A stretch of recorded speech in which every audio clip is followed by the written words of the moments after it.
coordination call with the acting FEMA administrator and the director of the National Weather Service on the storm system moving toward the Mid-Atlantic region. It's not just moving toward, I think it's clear it's here. If you look outside of our window and up the eastern seaboard, Liz and her team joined the FEMA daily operations briefing yesterday and remain in regular contact with the FEMA response team about changes in the storm forecast and any need for federal assistance. The White House wanted to assess the potential impact and determine any early action that the federal government could take to support communities across many states likely to be affected. Liz also proactively called governors of states in the storm's path overnight and into today, and she will remain in close touch. Those include Governor Cuomo, Governor Murphy, Governor Wolf, Governor Carney, as well as New York City Mayor de Blasio. She expressed the president's intent to ensure close coordination going forward among federal, state, and local officials in preparing for and responding to weather emergencies. Also, as many of you have noted, the president spoke with Senator Collins yesterday, as you all know, invited her and other Senate Republicans to the White House later this afternoon. This meeting is part of the president and his our administration's close and ongoing engagement with members of both parties and on Capitol Hill and on the American Rescue Package. Throughout those conversations, we've underscored the economic and health challenges that our country faces, issues he will, of course, be reiterating today, and the need to move swiftly to address them with a package that is big enough to get schools safely reopened, give financially struggling families and communities a bridge, and deliver on his promise to speed up vaccine delivery and defeat the virus. It's important to remember that the size of the package was designed with the size of the crisis, dual crises, as we've said. And I wanted to just call out a couple of economists and some economic data that we've seen over the last several days. A new report by the Brookings Institution estimates that with the American Rescue Plan, we could boost GDP by 4% and return our economy to pre-COVID levels by the end of 2021. A separate analysis by Moody's Analytics found that the president's plan would create 7.5 million jobs this year and double our economic growth and return our economy back to full employment 1 year faster. The IMF's chief economist said their preliminary analysis found that the plan could boost U.S. economic growth by 5% over 3 years. A couple of other just updates for you. Just today, the U.S. Conference of Mayors sent a letter to congressional leadership urging them to take immediate action on the American Rescue Plan. This letter was signed by over 400 mayors. I know there's a lot going on, so just wanted to highlight it for all of you. And West Virginia Governor Jim Justice, also a Republican, said in interviews today that he agrees that going big in this moment is critical. And last thing I just want to do before we get to your questions, I often note I'm going to circle back. I hate to disappoint conservative Twitter, but I am going to circle back on a number of things, as we often do directly. But Hurricane Maria funds, which was a question that was asked last week, the president has made clear, the status of them, I should say, that it is a priority for his administration to release this funding. We are working to do so, so that is in process. On the White House fence, which a couple of people asked about, I believe it was on Friday, our goal, the president and the vice president's goal, is for the Secret Service to adjust the perimeter as soon as it makes sense from an overall security standpoint. So we're working closely with them on that, and they are, of course, would be in the lead on that front. And the last piece I just wanted to give a quick update on was there was a question about the White House's support for FEMA's request of troops. We, of course, support a whole of government pandemic response that is catering to the unique issues and needs of our states. FEMA's working in strong partnership with states to get a handle on their needs and accordingly have requested the significant manpower in some cases for this unprecedented pandemic response effort. I expect we'll have more on this as the days continue this week on how they will be utilized. With that, let's go. Darlene, welcome to the briefing room. Oh, I know you've been here many times before, but it's our first engagement here. Go ahead. On the president's meeting this evening with the senators, can you give us a sense of how he views that meeting? Is it going to be negotiating? Is he going to be prepared to counter anything the Republicans might offer? Or is it just a session where, they ask to meet with the president and he's simply giving them an opportunity to voice their concerns?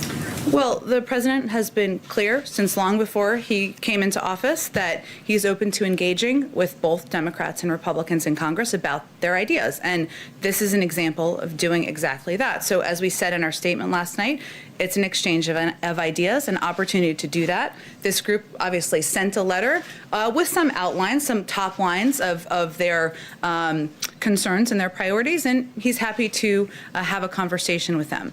What this meeting is not is a forum for the president to make or accept an offer. So I think that's important to convey to all of you. And his view, it remains what was stated in the statement last night, but also what he said on Friday, which is that the risk is not that it is too big, this package, the risk is that it is too small. And that remains his view, and it's one he'll certainly express today. Go ahead, Darlene. So what would you say is more important to the president at this point on this first legislative test? Is it going big or going bipartisan? It seems like you can't have both. Well, I think the president believes we can, and there is historic evidence that it is possible to take a number of paths, including through reconciliation, if that's the path that is pursued, and for the vote to be bipartisan. But it's important to him that he hears this group out on their concerns, on their ideas. He's always open to making this package stronger. And he also, as was noted in our statement last night, remains in close touch with Speaker Pelosi, with Leader Schumer, and he will continue that engagement throughout the day and in the days ahead. Go ahead. You mentioned that President Biden's proposed COVID relief package is designed to be commensurate with the crises. This group of 10 Senate Republicans, what they're offering, as you know, is more than a third less. The top line number, the $600 billion, is more than a third less of that $1.9 trillion that President Biden says he wants. Given that, do you see that as a serious attempt at compromise on their part? Well, I appreciate the opportunity to give more comment on their proposal. I think they put their ideas forward. That's how the president sees it. He felt it was, an effort to engage on a bipartisan basis, and that's why he invited them to the White House today. But his view is that the size of the package needs to be commensurate with the crises we're facing, the dual crises we're facing, hence why he proposed a package that's $1.9 trillion. Does the president plan to invite Democrats into the Oval to have these similar conversations? Well, I can promise you we're less than 2 weeks in. There will be many Democrats in the Oval Office, and I'm sure this is just part of our ongoing effort to engage directly. Well, asking that again in a slightly different way, there are Democrats who see that the first meeting the president is having face-to-face with lawmakers is with Republicans and not Democrats. I guess why is the White House doing that? Are there any specific Democrats you want to call out? No, but it's been talked about. There's concern that, Just people talking about it in hallways? Okay. Sure. Well, I can assure you that Speaker Pelosi and Leader Schumer, they have been in very close touch with the president directly and members of the senior team. He has been in touch, but also members of our senior team have been in touch with Democrats across the political spectrum, and that will continue. And there will be definitely Democrats who will be part of conversations here at the White House. Two others on that. You said in your statement that the scale of what must be done is large. Let's bottom line it. Mm-hmm. Is $618 billion considered large by the White House? Well, I think our statement last night made clear that the president believes that the risk is not going too small, but going not big enough, and that his view is that the size of the package needs to be commensurate with the crises we're facing. That's why he proposed $1.9 trillion. There's obviously a big gap between $600 billion and $1.9 trillion. I don't think any of us are mathematicians, otherwise we wouldn't be here, but we can all state that clearly, and so clearly he thinks the package size needs to be closer to what he proposed than smaller. And in that statement, you called out $1,400 relief checks, a substantial investment in fighting COVID and reopening schools, aid to small businesses and hurting families. A lot of that isn't in the Republican proposal. So why have this meeting at all if they're not even going to take seriously what he is proposing? Well, again, Ed, this is an opportunity to exchange ideas, to have a conversation. That's why he invited them over here to the White House. He outlined the specifics of what he would like to see in the package in his speech, his primetime speech just a few weeks ago. And there are some realities as we look to what the American people are going through right now. 1 in 7 American families don't have enough food to eat, right? We're not going to have enough funding to reopen schools. We don't have enough money to ensure that, we can get the vaccine in the arms of Americans. So there are some real impacts, which he will certainly reiterate as he has publicly and privately in many conversations. But they've put forward some ideas. He's happy to hear from them. But he's also feels strongly about the need to make sure the size of the package meets this moment and feels the American people expect that of their elected officials as well. Can I ask you a question on Burma? Sure. This statement the president just put out, among other things, it says the United States is taking note of those who stand with the people of Burma in this difficult hour. Is that perhaps a message to China? I think it's a message to all countries in the region and countries who, will be asked to respond or to consider what the appropriate response will be in reaction to the events that have happened over the past couple of days. Go ahead. Thank you. On Friday, we heard the president come out and say that while he wants to pass this bill with support from Republicans, if we can get it, it has to pass with no ifs, ands, or buts, as he put it. That if we can get it part, should we take that as a sign that the president recognizes he may have to be abandoning his hopes for bipartisanship? I think it's hardly an abandoning of bipartisanship. We're still at a phase where the House and Senate are working through, as you know, from covering Congress, the entire reconciliation, what the process would look like on the budgetary front this week. Senator Leader Schumer and Speaker Pelosi have both said they would also like it to be bipartisan. We'll see what comes out of this meeting today, and if there are good ideas to put forward, we'll put forward them. There's still time to do exactly that. And even if through the parliamentary process that the Congress will decide it moves toward reconciliation, Republicans can still vote for that. And there's certainly precedent of that in the past. You mentioned that the Republicans can still vote for the bill, obviously, even if it's done through reconciliation. But some Republican sources say that's not really bipartisanship. It doesn't satisfy that promise because it's not true compromise. Well, I think that the 1 in 7 American families who can't put food on the table and the teachers who are waiting to ensure their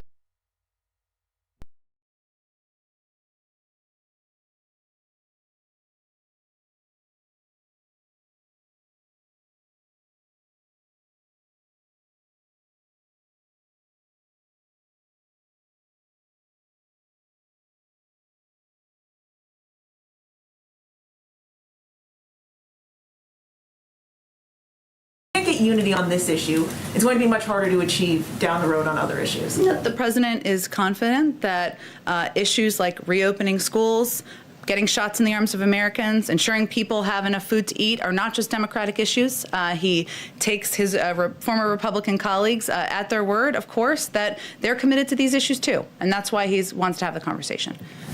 Go ahead.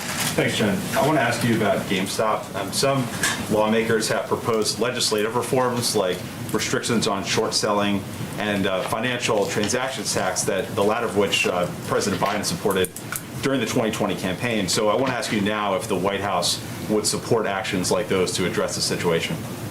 Well, as we've noted in here several times before, but I just want to reiterate, obviously this is under the purview of the SEC in terms of their review and monitoring. But this is there is an important set of policy issues that have been raised as a result of market volatility in recent days, and attention to these issues is appropriate and would welcome working with Congress moving forward as we dig into these further policy issues. But I don't have anything further to predict for you other than we certainly welcome the opportunity to work with members who have proposed ideas. Has there been any direct engagement with those members so far and what they proposed? I don't have anything to read out for you on that front. Obviously, we're engaged at a variety of levels every day with a range of offices on a number of issues. But I don't have anything more for you on that. And then lastly, one more on this, sorry.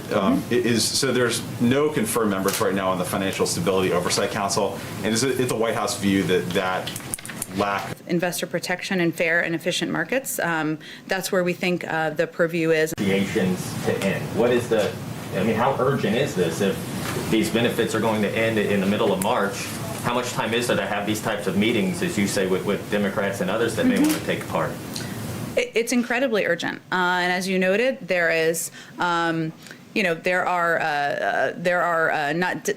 timelines coming up, I should say, in terms of when the Americans who are applying for unemployment insurance will no longer be able to get access. As I noted earlier, 1 in 7 American families can't put food on the table.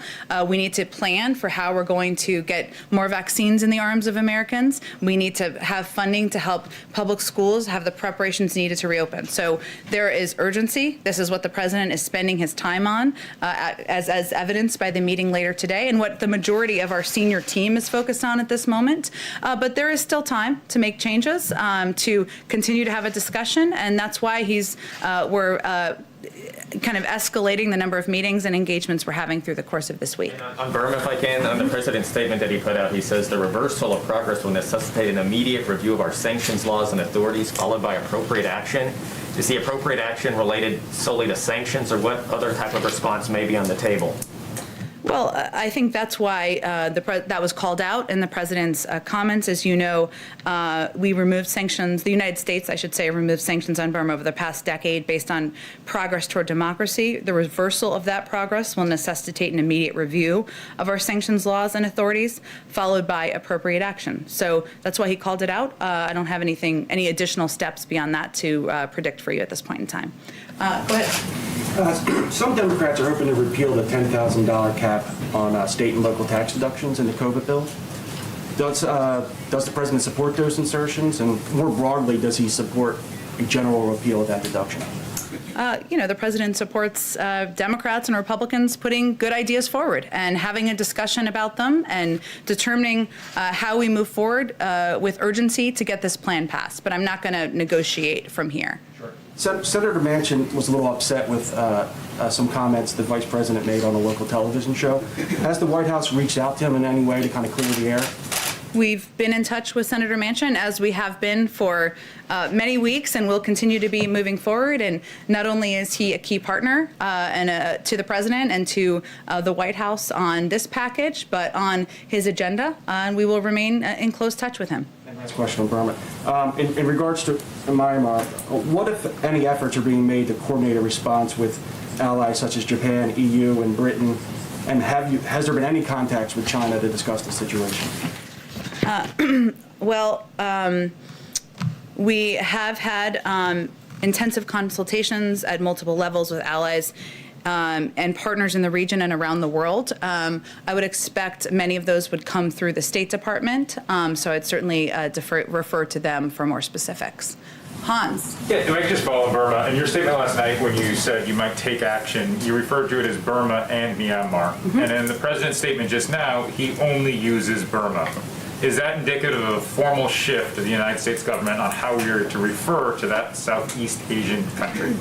Well, our official policy is that we say Burma, but use Myanmar as a courtesy in certain communications. So, for example, the embassy website refers to Myanmar because they are, by definition, dealing with officials and the public. The State Department website uses Burma, Myanmar in some places, and Burma in others. So there's no official change. You last night used both, and the president goes 4 times with Burma. Was he meaning to be discourteous? I don't think that's the conclusion you should draw. Certainly, he is watching this closely, as is evidenced by his statement. Go ahead. When you said there's still time for negotiation, can you be a little bit more specific? Is the president going to give this 1 week, 2 weeks to try to come up with a bipartisan solution? And then secondly, the CBO said this morning that the economy should return to pre-pandemic levels by about mid-year, even if there's not additional legislation. So how does that assessment affect what your effective negotiations? So on the first, I'm not going to give a deadline here other than to say that it is urgent we move forward for all the reasons we've already been discussing, including the need to ensure families can put food on the table, the need to ensure we have time to plan for getting schools the necessary funding to reopen, the need to ensure we can get vaccines in the arms of Americans. Clearly, there's urgency. As you know, and as many of you know who cover Congress, there's a process that's ongoing this week. There's still some time here as that process works its way through for changes to be made. So that was what I was referring to. On the second question, can you repeat the second question one more time? The CBO, their projection this morning that the economy is going to return to pre-pandemic size by the middle of the year, and that's without any additional stimulus? Well, the president's plan, as we've been discussing in here, was designed to achieve certain basic goals: getting shots in the arms of Americans, helping the 1 in 7 families who are going hungry, and the nearly 7 million Americans who are facing possible eviction during a pandemic. No projections for next year's growth isn't a measure of all of these things, right? It's not a measure of how each American family is doing and whether the American people are getting the assistance they need or whether we're able to get vaccines and the shots of people. So, we've, of course, it answers a different question, I should say. So our focus is on what the American people need to get through this crisis, which is why we are pushing for this piece of legislation. Go ahead. Thanks, Jen. On school reopening, the Democratic mayor of Chicago has said that it's safe to reopen schools. They've invested $100 million into safety measures, but the teachers there remain on the verge of striking. Does the White House agree with the mayor that if enough funding has been put into place and safety measures have been taken, that kids should return to schools?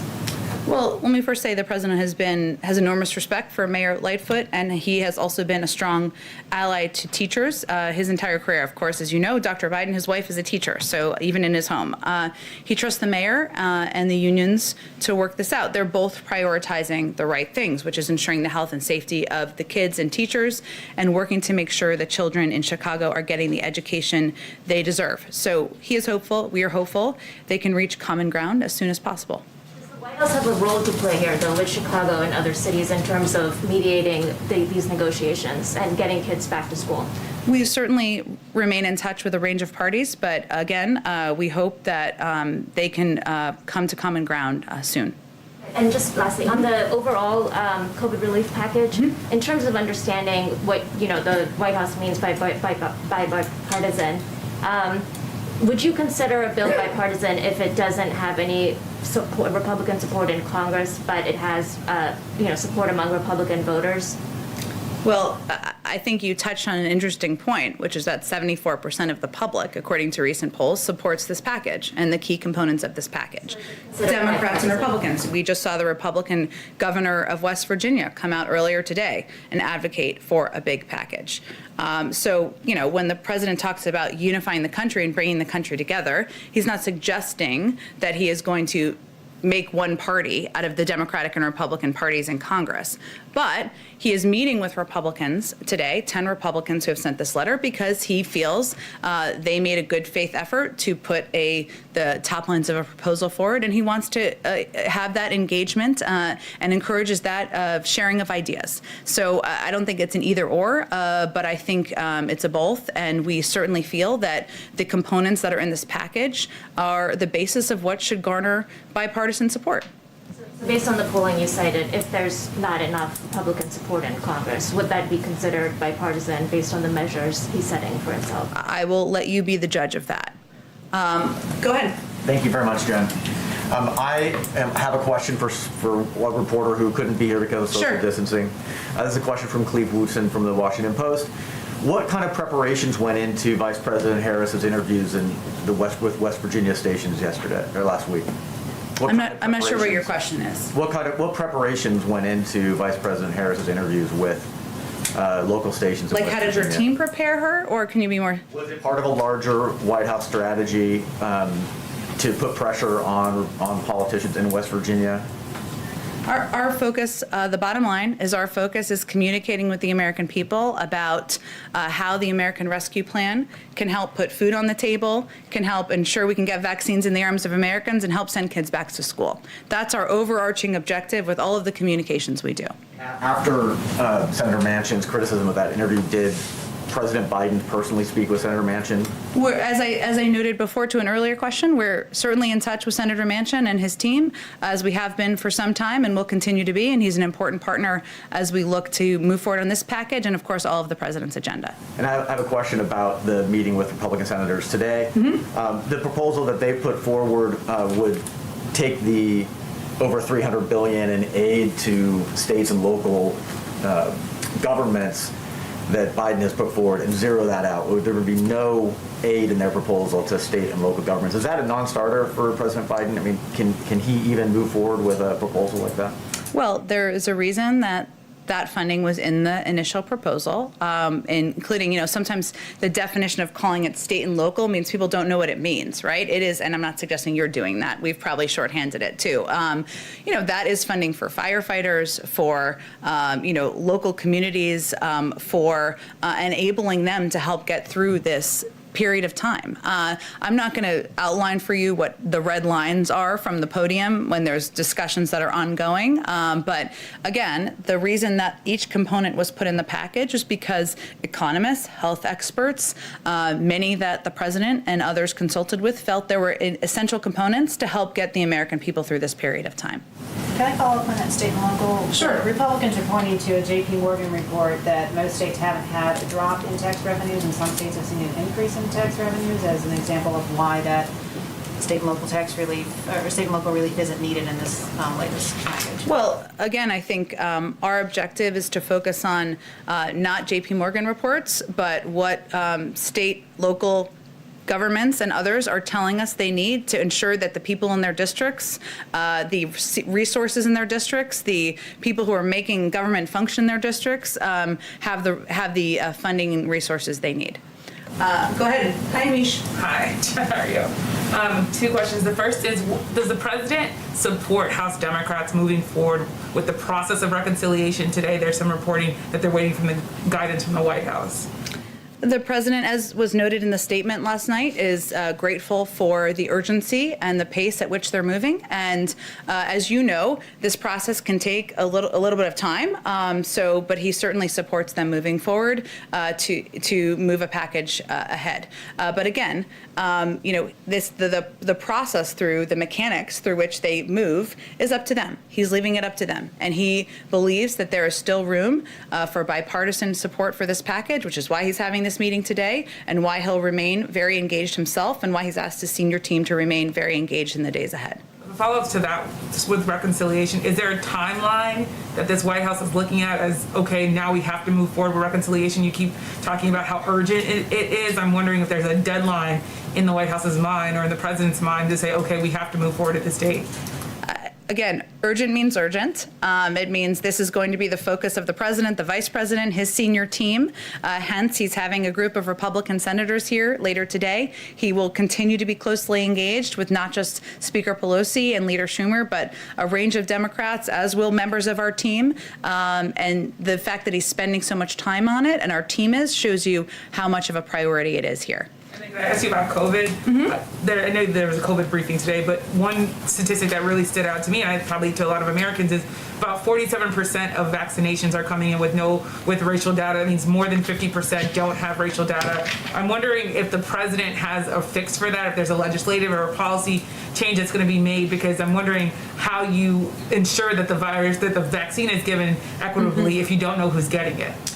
Well, first, the racial disparities and the impact of this pandemic are not lost on the president, and that's one of the reasons he asked Dr. Marcela Nunez-Smith, who was, of course, part of the briefing this morning, to lead this task force, and why he campaigned on the need for a response rooted in addressing the disproportionate impact on communities of color. There are a couple of steps that we are taking substantively. One includes standing up and supporting additional venues for vaccinations targeted at reaching those at the highest risk and the communities hardest hit by this pandemic. So going into communities and meeting people where they are, and not expecting every community to go out and seek and search where they can find the vaccine. Meeting with states to discuss their plans for ensuring equitable vaccine distribution and offering assistance in achieving that goal. So as you all know, and we've talked about in here, governors are obviously overseeing the distribution and efforts to ensure that the vaccine is getting into communities across the country. We are closely engaged with them and looking for ways to help assist in that front and think strategically and creatively about how to do that. And we're also working with CDC to identify and explore ways to urgently improve the quality of vaccination data reporting by race. 2017 famously said, Given that, why shouldn't President Biden be as tactically ruthless as Republicans have been in pushing priorities that he champions? Well, I think the president has been clear that he is encouraged by the pace and the rapid pace, I should say, that Speaker Pelosi and Senator Schumer are moving this package forward at.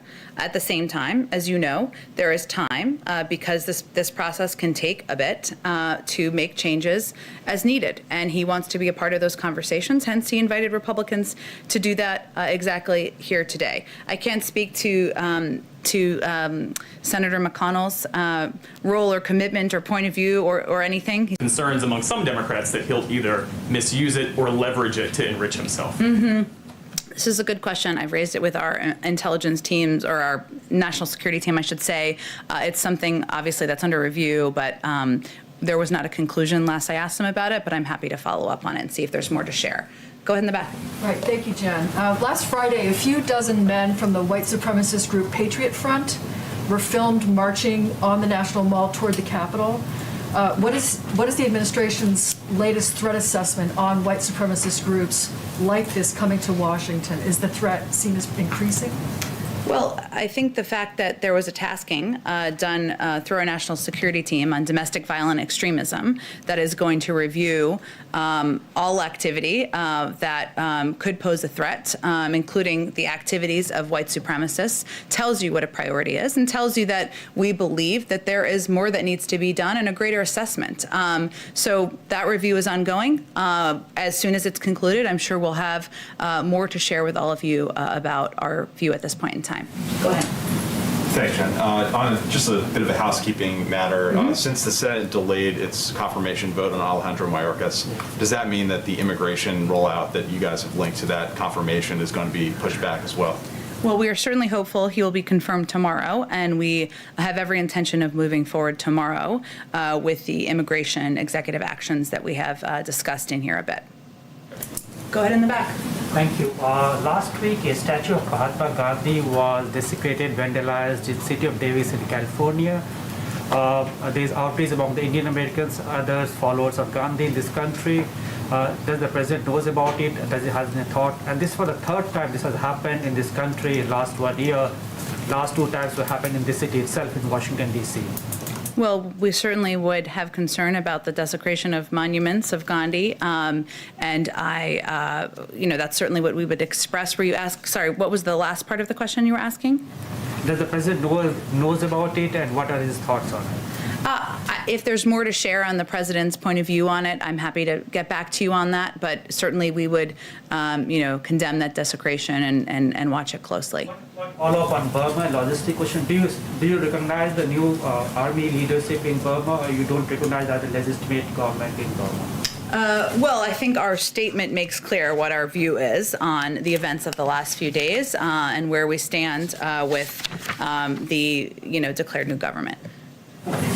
As you know, President Trump has been barred from a lot of social media sites.